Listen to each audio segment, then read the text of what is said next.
میں بہک سکوں یہ مجال کیا، میرا رہنما کوئی اور ہے۔ لک الحمد یا من بیدہ الملک وہو علی کل شیء قدیر، والصلاة والسلام علی جمیع الانبیاء خصوصاً علی سیدنا و مولانا محمد النبی الامی وعلی آلہ و اصحابہ و اولیاء امتہ اجمعین، اما بعد فاعوذ باللہ السمیع العلیم من الشیطان الرجیم، بسم اللہ الرحمن الرحیم۔ قال اللہ تبارک و تعالی فی القرآن الحکیم، ان اللہ و ملائکتہ یصلون علی النبی یا ایہا الذین آمنوا صلوا علیہ وسلموا تسلیما۔ الصلاۃ والسلام علیک یا رسول اللہ، الصلاۃ والسلام علیک یا نبی اللہ، الصلاۃ والسلام علیک یا شفیع المذنبین وعلی آلک و اصحابک یا رحمۃ للعالمین۔ اللہ تعالیٰ کی حمد و ثنا جان عالم وجہ تخلیق کائنات حضرت محمد مصطفیٰ صلی اللہ علیہ وسلم اور آپ کے جمیع آل و اصحاب کی بارگاہ ناز میں انتہائی تعظیم و تکریم کے ساتھ درود و سلام کے نذرانوں کے بعد، سامعین ذی قدر، میرے دینی اور یقینی دوستو، بزرگ اور بھائیو، تفسیر اعجاز القرآن کے اگلے درس کے سلسلے میں ایک بار پھر ہم آپ کی خدمت میں حاضر ہیں، اور آج انشاءاللہ العزیز سورہ الانعام کی ابتدا کرنے جا رہے ہیں۔ اللہ تعالیٰ سے دعا ہے کہ جیسے ہم نے پچھلے دروس کو بحسن طریقے مکمل فرمایا، اللہ تعالیٰ اس سورہ مبارکہ کی تمام جو صورتحال ہے تفسیری، اللہ تعالیٰ اس کو بھی بحسن طریقے مکمل فرمائے۔ سورہ انعام کے پہلے رکوع کی تفسیر کرنے سے پہلے اس کا مختصر سا تعارف اور اس کے مضامین کے حوالے سے چند معروضات آپ کی خدمت میں پیش کیے دیتا ہوں، تاکہ آپ کو اس صورت کا منہج اور اس صورت میں جو آیات بینات اللہ تعالیٰ نے اتاری ان کا مضمون اور مقصود سمجھ آ سکے۔ سورہ الانعام یہ وہ واحد صورت ہے جو اللہ تعالیٰ نے پوری کی پوری صورت یکجا طور پر ایک ہی ساتھ مکمل طور پر نازل فرمائی۔ اتنی بڑی صورت ہے کہ اللہ تبارک و تعالیٰ نے اس پوری صورت کو ایک ہی بار نازل فرمایا، اور اس صورت کے اندر 20 رکوع ہیں اور 165 آیات اس کے اندر موجود ہیں۔ بعض مفسرین کا خیال یہ ہے کہ اس پوری صورت کا نزول مکہ مکرمہ میں ہوا، ہاں اس میں 6 آیات کا نزول صرف مدینہ المنورہ میں کیا گیا۔ تو یہ 6 آیات مدینہ میں اور 159 آیات 165 میں سے یہ مکے میں اتری، اور ایک قول یہ ہے کہ اس کی تمام آیات کا نزول اللہ تعالیٰ نے مکہ میں فرمایا اور یکجا طور پر سورہ الانعام کو نازل کیا گیا۔ سورہ الانعام کے اندر جو اللہ تبارک و تعالیٰ نے مضامین بیان فرمائے اور اس کے اندر جن معاملات کے ساتھ بحث کی گئی وہ اہم معاملات ہیں، مثلا توحید وغیرہ کا معاملہ، رسول اللہ صلی اللہ علیہ وسلم کی نبوت کے حوالے سے دلائل کا بیان، مرنے کے بعد زندگی کی طرف جو اللہ تبارک و تعالیٰ نے کفار مکہ کی توجہ دلائی ہے اس کا بیان، اور اس کے علاوہ سورہ الانعام کے اندر قیامت کے حال احوال اور کچھ انبیاء سابقین کے قصے بھی بیان کیے گئے، تاکہ سمجھنے والوں کے لیے عبرت کا اس میں سامان ہو سکے۔ سورہ الانعام کو اللہ تبارک و تعالیٰ نے بہت فضیلت عطا فرمائی ہے۔ حضرت انس بن مالک رضی اللہ تعالیٰ عنہ ارشاد فرماتے ہیں کہ جب سورہ الانعام نازل ہوئی اور سورہ الانعام جب نازل کی جا رہی تھی تو اس کے ساتھ فرشتوں کا ایک بہت بڑا جمع غفیر تھا جو اس کو لے کر نبی کریم صلی اللہ علیہ وآلہ وسلم کی طرف اترا، اور آپ صلی اللہ علیہ وسلم نے فرمایا کہ زمین و آسمان فرشتوں کی تعداد کے ساتھ پر ہو گئے، بھر گئے تھے، اور زمین ان فرشتوں کی وجہ سے ہلنے لگی، اور رسول کریم صلی اللہ علیہ وآلہ وسلم نے 3 مرتبہ اللہ تعالیٰ کی تسبیح بیان فرمائی، سبحان ربی العظیم، سبحان ربی العظیم، سبحان ربی العظیم۔ اس کو سورہ الانعام کیوں کہا جاتا ہے؟ الانعام اصل میں مویشیوں کو کہا جاتا ہے، عربی کے اندر جانوروں کے لیے یہ جو ہے لفظ یہ وضع کیا گیا ہے، بنایا گیا ہے، اور اس لفظ کی اس صورت کے ساتھ مناسبت کیا ہے، اس کو سورہ الانعام کیوں کہا جاتا ہے؟ تو اس کے اندر 136 سے لے کر 138 تک آیات موجود ہیں جن کے اندر کفار کے ان جانوروں کا تذکرہ موجود ہے جو وہ بتوں کے نام پر نامزد کرتے تھے اور ان کو بتوں کے لیے حصہ ٹھہرا دیتے تھے اور ان کو استعمال کرنا اپنے لیے حرام سمجھتے تھے۔ اسی طرح کی ان کی وہی رسومات اور فرسودہ قسم کے ان کے خیالات کا اللہ تبارک و تعالیٰ نے تذکرہ فرمایا، اور اللہ تبارک و تعالیٰ نے سورہ الانعام کو چند ایسی چیزوں کے ساتھ مزین فرمایا۔ مثلا اللہ تبارک و تعالیٰ نے اس کو کیا فضیلت عطا فرمائی؟ سیدنا علی کرم اللہ وجہہ الکریم فرماتے ہیں کہ اگر کسی بیمار شخص کے پاس سورہ الانعام پڑھی جائے تو اللہ تعالیٰ اس کو شفا دیتا ہے۔ سورہ الانعام میں نے جیسے کہ آگے بیان فرمایا کہ توحید کے معاملات، انسان کے مرنے کے بعد کے معاملات، رسالت کے حوالے سے گفتگو۔ یاد رکھیے ایک اہم بات جو یہاں پر قابل غور بھی ہے، اور جب آپ اس کو سمجھ جائیں گے تو آپ صورتوں کے اسلوب کو بآسانی سمجھ سکیں گے۔ وہ صورتیں جو مکے میں نازل کی گئیں ان کے اندر اللہ تعالیٰ کی وحدانیت کے حوالے سے، رسول اللہ صلی اللہ علیہ وسلم کی نبوت کے حوالے سے، انبیاء سابقین کے حوالے سے، گزشتہ اقوام کے واقعات کے حوالے سے، قیامت کے حوالے سے اور مرنے کے بعد اٹھنے کے حوالے سے زیادہ گفتگو کی جاتی ہے، کیونکہ یہاں پر لوگ وہ تھے جو ان چیزوں کے سرے سے قائل ہی نہیں تھے۔ مدینے کے اندر چونکہ مسلمان ان چیزوں کو مانتے تھے، ان پر یقین رکھتے تھے، تو اللہ تبارک و تعالیٰ نے مدینے کے اندر جن آیات کا نزول فرمایا اس کا تعلق حسن معاشرت کے ساتھ ہے، ایک دوسرے کے ساتھ اچھا سلوک کیسا کرنا ہے، والدین کے فرائض و حقوق اور ایک دوسرے پڑوسیوں کے فرائض و حقوق اور سچ بولنے کی طرف توجہ دلائی گئی، اور اس طرح کے وہ تمام معاملات جن کا تعلق انسانی اخلاق کے ساتھ ہے یا اسلامی معاشرے کے قیام کے ساتھ ہے، تو اللہ تعالیٰ نے مدینے میں ایسی آیات مبارکہ کا نزول فرمایا۔ اب لوٹتے ہیں اسی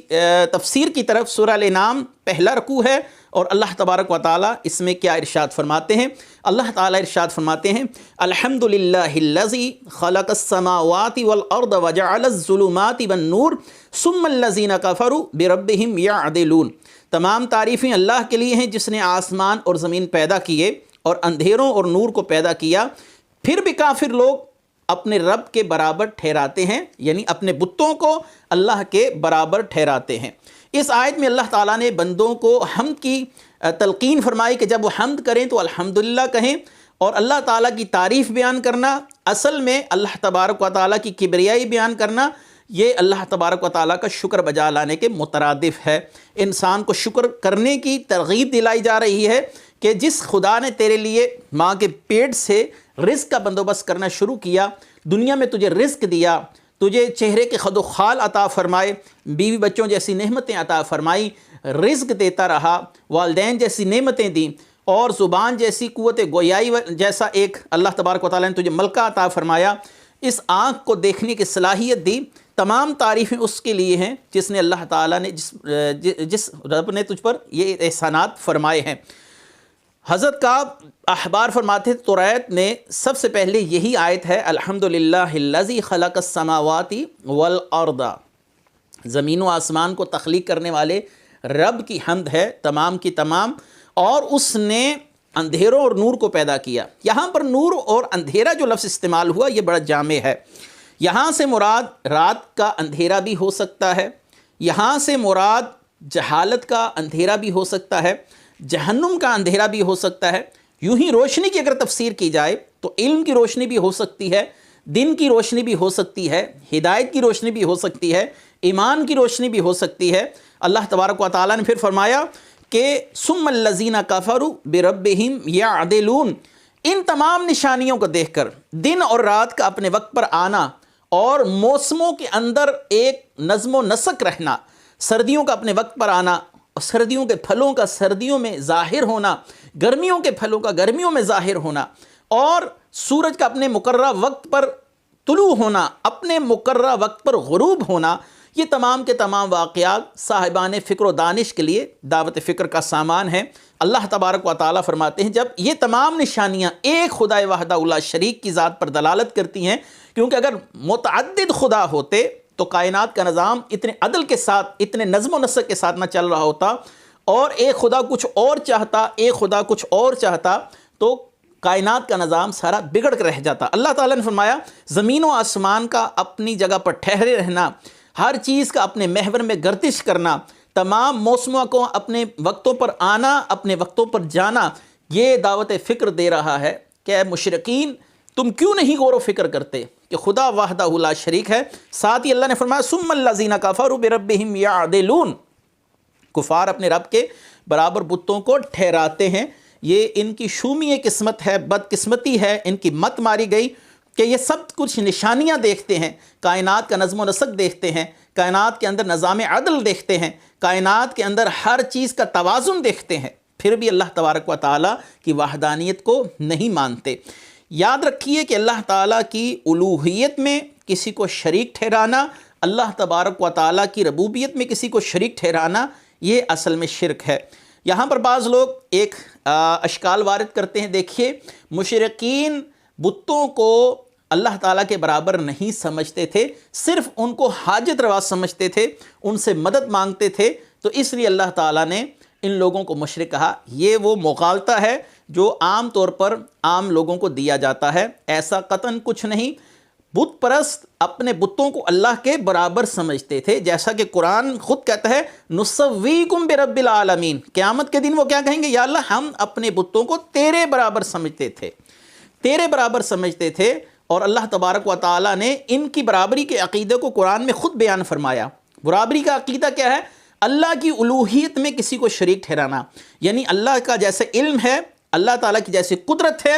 اسی طرح کی قدرت اور ویسا ہی علم کسی دوسرے میں ماننا۔ اگر آپ نے اللہ کی عطا سے کسی کے لیے علم مانا، جیسے رسول اللہ کے لیے ہم مانتے ہیں، انبیاء کے لیے مانتے ہیں، یا اولیاء کے لیے کشف اور الہام کی صورتحال مانتے ہیں، تو یہ شرک نہیں ہے، کیونکہ یہ بے اذن اللہ ہے، بے اذن ربی ہی ہے، یہ اللہ کی عطا سے ہے، اللہ کے دینے سے ہے۔ اللہ تعالیٰ نے حضرت عیسیٰ کو قدرت عطا فرمائی تھی، اور وہ اللہ کی دی ہوئی قدرت سے مردے زندہ کرتے تھے، تو یہ شرک تو نہیں ہے۔ یہ تو قرآن کریم نے انبیاء علیہ السلام کی جو امتیازی شان بیان فرمائی، اس کو ایک بطور معجزہ پیش کیا گیا۔ اللہ تبارک و تعالیٰ نے خود فرمایا کہ جب عیسیٰ مردوں کو زندہ کرتے تھے میرے اذن کے ساتھ، تو معلوم ہوا کہ اللہ کے اذن کے ساتھ کسی کو اللہ نے جو کمال دیا ہے اس کو تسلیم کرنا یہ شرک نہیں ہے۔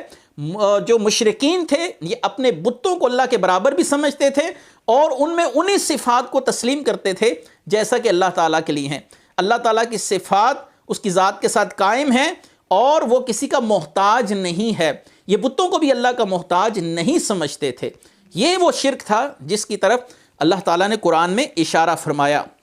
مزید ارشاد فرمایا هو الذی خلقکم من طین ثم قضى اجلا واجل مسمى عنده ثم انتم تمترون، وہی ہے جس نے تمہیں مٹی سے پیدا کیا، پھر ایک مدت کا فیصلہ فرمایا، اور ایک مقررہ مدت اسی کے پاس ہے، پھر تم لوگ شک کرتے ہو۔ آیت میں مشرقین کا انتہائی احسن انداز سے رد کیا گیا ہے۔ مشرقین اس بات کو تسلیم کرتے ہی نہیں تھے کہ ہم نے مرنے کے بعد اٹھنا ہے۔ جب جسم گل سڑ جاتا ہے، ہڈیاں یہ مٹی کے اندر مل کر وہ سیدھا ہو جاتی ہیں، گل سڑ جاتی ہیں، تو پھر ہم کیسے اٹھائے جائیں گے؟ رسول کریم صلی اللہ علیہ وسلم کی دعوت کا اصل میں انکار کیا جا رہا ہے۔ اللہ تعالیٰ نے ان کے اس نظریے پر بہت کاری ضرب لگائی۔ افعین بالخلق الاول، اللہ تعالیٰ سورہ قاف میں فرماتے ہیں کہ کیا تجھے میں پہلی بار بنا کر تھک گیا ہوں جو دوسری دفعہ میں تجھے نہیں بنا سکتا؟ اور خود غور کیجئے، جب اللہ تعالیٰ دو نطفوں سے ایک انسان کو تخلیق کر سکتا ہے، تو جب انسان بن گیا، اس کے اجزاء مارز وجود میں آ گئے، تو ان کو کھڑا کرنا اللہ تعالیٰ کے لیے کون سی مشکل بات ہے؟ اللہ تعالیٰ نے انسان کو پہلی بار تخلیق کیا، جو مشکل مرحلہ ہے، اگر غور سے دیکھا جائے، عقل سے اس کو ماپا جائے، عقل کے میزان میں اس کو تولا جائے، لیکن جب انسان تخلیق ہو گیا، اس کے اعضاء تخلیق ہو گئے، اب اس کے اعضاء کو ایک نئی جہت کے ساتھ دوبارہ قبر سے اٹھا دینا، یہ کون سا مشکل کام ہے؟ مشکل کام تو پہلی بار اس کو بنانا تھا، جو اللہ تبارک و تعالیٰ نے کر لیا عقل کے لحاظ سے۔ اللہ کے لیے تو مشکل نہیں ہے یہ، لیکن اللہ تبارک و تعالیٰ نے ان لوگوں کے لیے فرمایا کہ هو الذی خلقکم من طین ثم قضى اجلا واجل مسمى عنده ثم انتم تمترون، مٹی سے پیدا کیا، پھر موت کا وقت مقرر کیا، اور مقرر وقت اسی کے پاس ہے، پھر تم شک کرتے ہو۔ وہی تمہیں مارے گا مقرر وقت پر، پھر وہی تمہیں اٹھائے گا۔ وَهُوَ اللَّهُ فِي السَّمَاوَاتِ وَفِي الْأَرْضِ یعلم سرکم وجہرکم ویعلم ما تکسبون، اور وہی اللہ آسمان و زمین میں لائق عبادت ہے، وہ تمہاری ہر پوشیدہ اور ظاہر بات کو جانتا ہے اور تمہارے سب کام جانتا ہے۔ وَهُوَ اللَّهُ فِي السَّمَاوَاتِ وَفِي الْأَرْضِ، وہی اللہ ہے آسمانوں اور زمین میں۔ یہاں پر اصل میں اس کا ترجمہ یوں بنتا ہے، وہی اللہ ہے آسمان اور زمین میں لائق عبادت۔ یہاں پر لائق عبادت ہم اپنی طرف سے کیوں اضافہ کر رہے ہیں؟ اللہ تعالیٰ نے سورہ زخرف کی آیت نمبر 84 میں فرمایا وَهُوَ الَّذِي فِي السَّمَاءِ إِلَٰهٌ وَفِي الْأَرْضِ إِلَٰهٌ وَهُوَ الْحَكِيمُ الْعَلِيمُ، وہی آسمان والوں کا معبود ہے، وہی زمین والوں کا معبود ہے۔ امام غزالی نے احیاء العلوم میں اس مقام کو، اس آیت مبارکہ کو بڑی آسن انداز سے اپنے پیراہے میں بیان فرمایا۔ انہوں نے کہا وہ اس کا علم اتنا وسیع ہے، اس کا علم اتنا ہی عظیم علم ہے اللہ تبارک و تعالیٰ کا، کہ اندھیری رات میں کسی کالی چٹان پر چلنے والی چونٹی کے قدموں کی آہٹ کو بھی وہ جانتا ہے۔ وہ 7 زمینوں کے نیچے اگر کوئی کیڑا ہے تو اللہ تعالیٰ اس کو بھی جانتا ہے۔ اس کا علم قدیم ہے، ازلی ہے، ہمیشہ سے اس کے ساتھ علم کے ساتھ وہ موصوف رہا ہے۔ اس کا علم بڑھتا نہیں ہے، ہمیشہ سے کامل ہے، بڑھتا اس کا علم ہے جس کا پہلے کام ہو۔ رسول اللہ صلی اللہ علیہ وسلم نے فرمایا رب زدنی علما، یا اللہ میرے علم میں اضافہ فرما۔ تو معلوم ہوا کہ رسول اللہ صلی اللہ علیہ وآلہ وسلم کے لیے جو ہم اہل سنت کا عقیدہ ہے، ہم آپ کے لیے علم کا بڑھنا بھی مانتے ہیں، تو گویا یہ اللہ تعالیٰ کے ساتھ برابر نہیں مانتے۔ اللہ کا علم ہمیشہ سے کامل ہے، پرفیکٹ ہے، اس میں کسی قسم کا کوئی نقص نہیں ہے، کمی نہیں ہے۔ اور آگے چلتے ہیں، اللہ تعالیٰ فرماتے ہیں وَمَا تَأْتِيهِم مِّنْ آيَاتٍ مِّنْ آيَاتِ رَبِّهِمْ إِلَّا كَانُوا عَنْهَا مُعْرِضِينَ، اور ان کے پاس ان کے رب کی نشانیوں میں سے کوئی بھی نشانی نہیں آتی مگر یہ اس سے منہ پھیر لیتے ہیں۔ اللہ تعالیٰ تو دلوں کی جانتے تھے، اللہ تعالیٰ نے اپنے محبوب کو پہلے سے فرما دیا، محبوب جو بھی یہ تقاضا کرتے ہیں وہ فقط ہوائے نفسانی کے تحت یا بطور استہزاء کرتے ہیں، انہوں نے ہدایت قبول نہیں کرنی۔ اگر یہ ہدایت قبول کرنے والے ہوتے تو آپ صلی اللہ علیہ وسلم کی انگلیوں سے چشموں کا جاری ہونا، آپ صلی اللہ علیہ وسلم کے حکم پر درختوں کا جڑوں سمیت نکل کر آ جانا، آپ صلی اللہ علیہ وآلہ وسلم کا چاند کو 2 شق کر دینا، آپ صلی اللہ علیہ وسلم کا سورج کو واپس لوٹانا، یہ معجزات کافی تھے۔ لیکن اب جب یہ منہ مانگے معجزات طلب کر رہے ہیں، اس کے بعد بھی یہ ایمان لانے والے نہیں ہیں۔ جب آپ ان کے پاس کوئی نشانی لائیں گے اِلَّا كَانُوا عَنْهَا مُعْرِضِينَ، یہ اس سے منہ پھیر لیں گے۔ آگے اللہ تبارک و تعالیٰ ارشاد فرماتے ہیں فَقَدْ كَذَّبُوا بِالْحَقِّ لَمَّا جَاءَهُمْ فَسَوْفَ يَأْتِيهِمْ أَنْبَاءُ مَا كَانُوا بِهِ يَسْتَهْزِئُونَ، تو بے شک انہوں نے حق کو جھٹلایا جب ان کے پاس آیا تو ان قریب ان کے پاس اس کی خبریں آنے والی ہیں جس کا یہ مذاق اڑاتے ہیں۔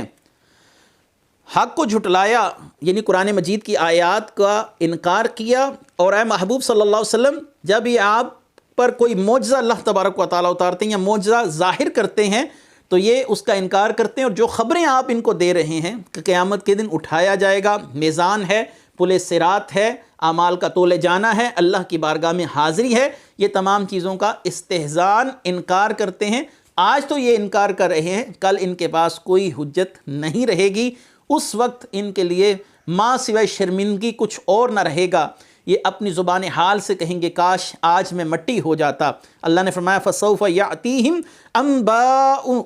مَا كَانُوا بِهِ يَسْتَهْزِئُونَ، ان قریب ان کے پاس وہ خبریں آنے والی ہیں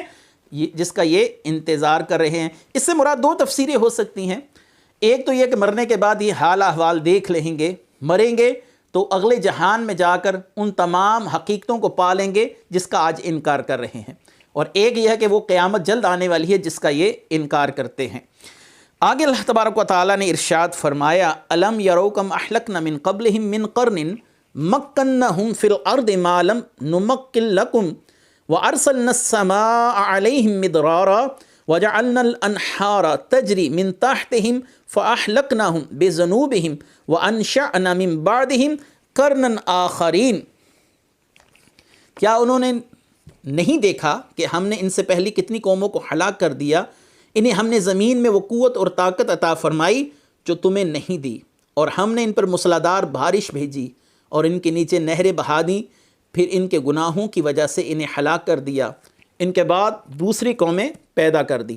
اس سے پہلے آیات میں اللہ تبارک و تعالیٰ نے وعید کے ذریعے کفار کو اللہ تعالیٰ کی نشانیوں سے منہ پھیرنے، حق کو جھٹلانے، اللہ تعالیٰ کی نشانیوں کا مذاق اڑانے سے منع کیا۔ اب سابقہ قوموں کو بطور مثال پیش کیا جا رہا ہے، کیونکہ کفار تجارت کے لیے مختلف علاقوں کی طرف جاتے تھے، مختلف ملکوں کا سفر کرتے تھے۔ اب ایک ایسی حقیقت کی طرف ان کی توجہ دلائی جا رہی ہے کہ وہ چاہتے ہوئے بھی انکار نہ کر سکے۔ رسول کریم صلی اللہ علیہ وسلم کو نہیں مانتے تو نہ مانیں، قرآن کریم کو نہیں مانتے، ٹھیک ہے، انکار کر رہے ہیں، لیکن اب ایک ایسی حقیقت ہے جس کا انکار وہ قطعاً نہیں کر سکتے۔ وہ کیا ہے؟ اقوام عالم جن کو اللہ نے تباہ و برباد کیا، ان کی بستیاں اجڑی ہوئی، اور ان بستیوں کے اندر جا کر ان کے لیے عبرت کا سامان دیکھنے کا اللہ تبارک و تعالیٰ نے گویا ان کو اشارہ دیا کہ وہ جا کر دیکھو۔ اگر تمہیں میرے محبوب پر شک ہے، قرآن کی آیات پر شک ہے، میرے الہ ہونے پر شک ہے، تو پھر ان بستیوں کو جا کر دیکھو جن کے اسباب، مال و اسباب تم سے زیادہ تھے۔ اللہ تعالیٰ نے ان کو ایسی ایسی خوبصورت جگہوں پر آباد کیا تھا جہاں پر سرسبز باغات تھے، جہاں پر بارشیں کثرت کے ساتھ ہوتی تھیں، نہریں بہتی تھیں، لیکن ان قوموں کی نافرمانیوں کے سبب اللہ تعالیٰ نے ان سے ان نعمتوں کو منقطع کر دیا۔ یہ نعمتیں ختم ہو گئیں، اور اس کے بعد اللہ تعالیٰ نے ان قوموں کو تباہ و برباد کیا۔ یہ اپنے مال و اسباب میں تم سے زیادہ تھے، جیسا کہ فرعون کی مثال ہے، قارون کی مثال ہے، نمرود کی مثال ہے، شداد کی مثال ہے، بلکہ اس نے تو اپنے لیے جنت بھی بنا دی تھی۔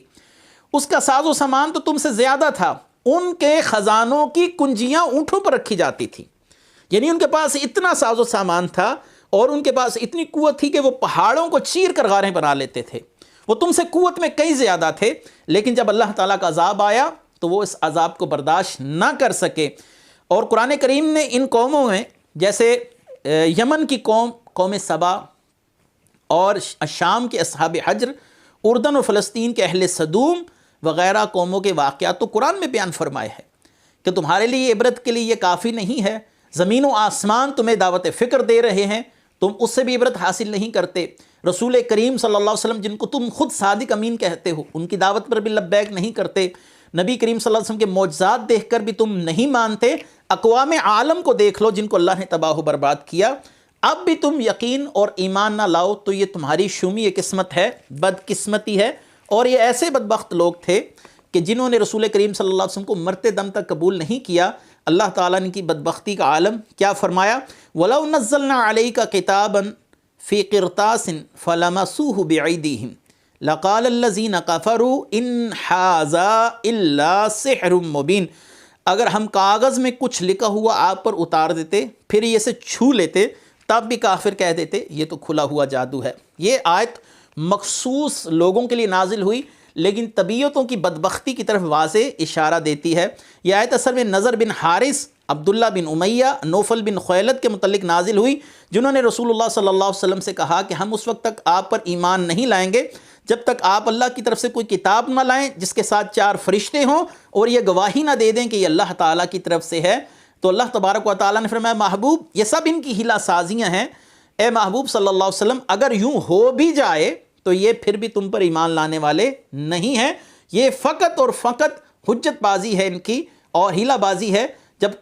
سورج اور چاند پر آپ کے تصرفات دیکھ کر بھی ان کے دل نہیں پھرے تو 4 فرشتوں کو دیکھ کر یہ کون سا ایمان لائیں گے؟ آپ صلی اللہ علیہ وسلم کی برکات، آپ کے معجزات واضح طور پر ان کے سامنے ہیں۔ آپ صلی اللہ علیہ وسلم کسی سے پڑھے نہیں تھے، آپ امی تھے، اس کے باوجود اتنی فصیح و بلیغ کتاب کے ساتھ آپ صلی اللہ علیہ وسلم کے ساتھ کلام فرما رہے ہیں۔ قرآن کی فصاحت و بلاغت بھی ان کے لیے ایک بہت بڑا معجزہ ہے جس کو وہ تسلیم نہیں کر رہے، پھر بھی اللہ تبارک و تعالیٰ نے فرمایا ان کو کوئی فائدہ نہیں، آپ ان کو جتنے مرضی معجزات دکھا دیجئے۔ وَقَالُوا لَوْلَا أُنزِلَ عَلَيْهِ مَلَكٌ وَلَوْ أَنزَلْنَا مَلَكًا لَقُضِيَ الْأَمْرُ ثُمَّ لَا يُنظَرُونَ۔ اور کافروں نے کہا ان پر آسمان سے کوئی فرشتہ کیوں نہ اتار دیا گیا، حالانکہ اگر ہم کوئی فرشتہ اتارتے تو فیصلہ کر دیا جاتا، پھر انہیں مہلت نہ دی جاتی۔ فرشتہ اتارنے کا مطالبہ جو کافروں کا تھا کہ کافر یہ چاہتے تھے کہ فرشتے اتریں اور ہمیں اپنی اصل حالت میں نظر آئیں۔ ویسے تو فرشتوں کا نزول بھی ہوتا تھا اور وہ بشری صورت میں رسول اللہ صلی اللہ علیہ وسلم کی بارگاہ میں تشریف بھی لاتے تھے اور فرشتوں کو صحابہ اکرام نے دیکھا بھی، لیکن کفار کا کہنا یہ تھا کہ ہم فرشتوں کو ان کی اصل حالت میں دیکھنا چاہتے ہیں۔ تو اصل حالت میں تو فرشتے عمومی طور پر کسی قوم کی طرف اسی وقت آتے ہیں جب وہ کسی عذاب کا حکم لے کر نازل ہوں۔ اللہ تعالیٰ نے فرمایا اگر فرشتے اس حال میں آ جائیں تو یہ ان کو بھی نہ دیکھ سکیں اور اللہ تعالیٰ ان پر عذاب نازل فرما دے۔ سب کچھ ان کے سامنے ہے، زمین و آسمان کی نشانیاں، قرآن کے آیات بینات، آپ کا وجود اقدس، پچھلی اقوام کے تمام واقعات، قصے، اپنی آنکھوں سے دیکھے ہوئے تمام مناظر، وہ اجڑی ہوئی بستیاں، اس کے باوجود اگر یہ ایمان نہیں لاتے تو فرشتوں کو دیکھ کر یہ ایمان کیسے لائیں گے؟ اللہ تبارک و تعالیٰ نے فرمایا وَلَوْ جَعَلْنَاهُ مَلَكًا لَجَعَلْنَاهُ رَجُلًا وَلَلَبَسْنَا عَلَيْهِمْ مَا يَلْبِسُونَ، اگر ہم نبی کو فرشتہ بنا دیتے، ہم نبی کو فرشتہ بنا دیتے تو بھی اسے مرد ہی بناتے اور ان پر وہی شبہ ڈال دیتے جس میں اب پڑے ہوئے ہیں۔ یہ کفار کا جواب ہے کہ اگر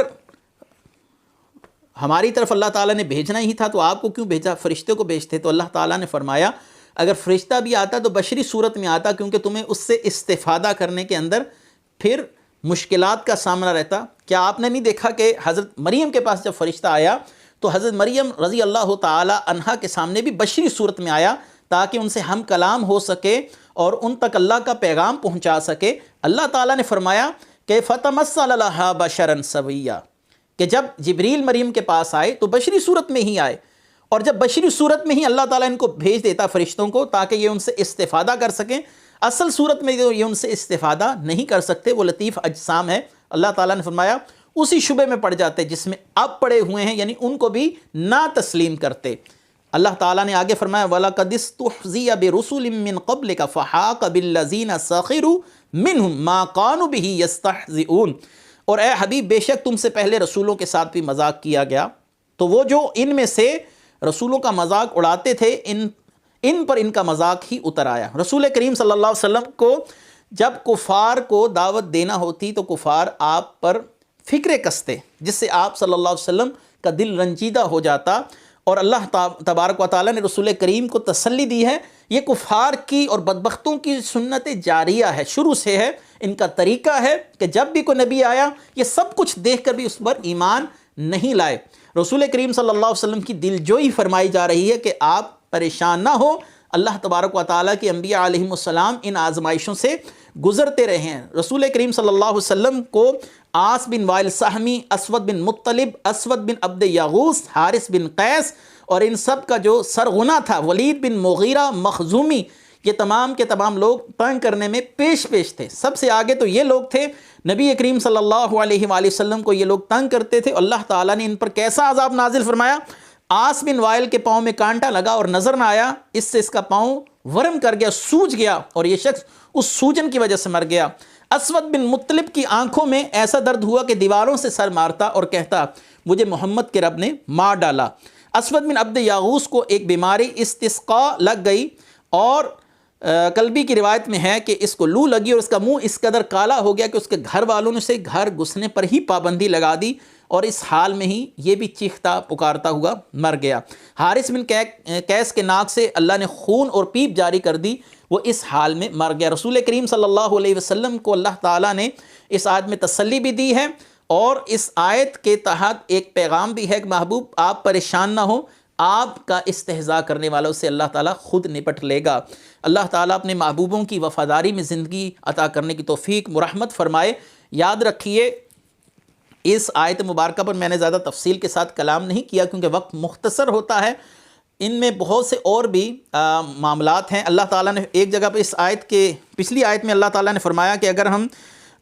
فرشتوں کو اتارتے تو مرد بنا کر ہی اتارتے۔ اس میں ایک نقطہ جو اہم تھا جو بیان کرنا میں چاہ رہا تھا وہ یہ ہے کہ اللہ تعالیٰ نے منصب رسالت اور نبوت مردوں ہی کو عطا فرمایا۔ اگر کسی عورت کو دیا جاتا تو عورت پھر شمع محفل ہوتی، لوگ اس کو دیکھتے اور اس کے گرد اکٹھے ہو جاتے، یہ قدرت کو منظور نہیں ہے۔ اسی لیے اس سے یہ مسئلہ بھی مستنبت ہوا کہ مسجدوں میں عورت کو اذان دینے اور جماعت کرانے کی جو ممانعت ہے وہ اسی وجہ سے ہے کہ مرد کا قلبی رجحان عورت کی طرف بہت جلد ہو جاتا ہے، اور پھر شیطان والا معاملہ بھی انسان کے ساتھ جڑا ہوا ہے۔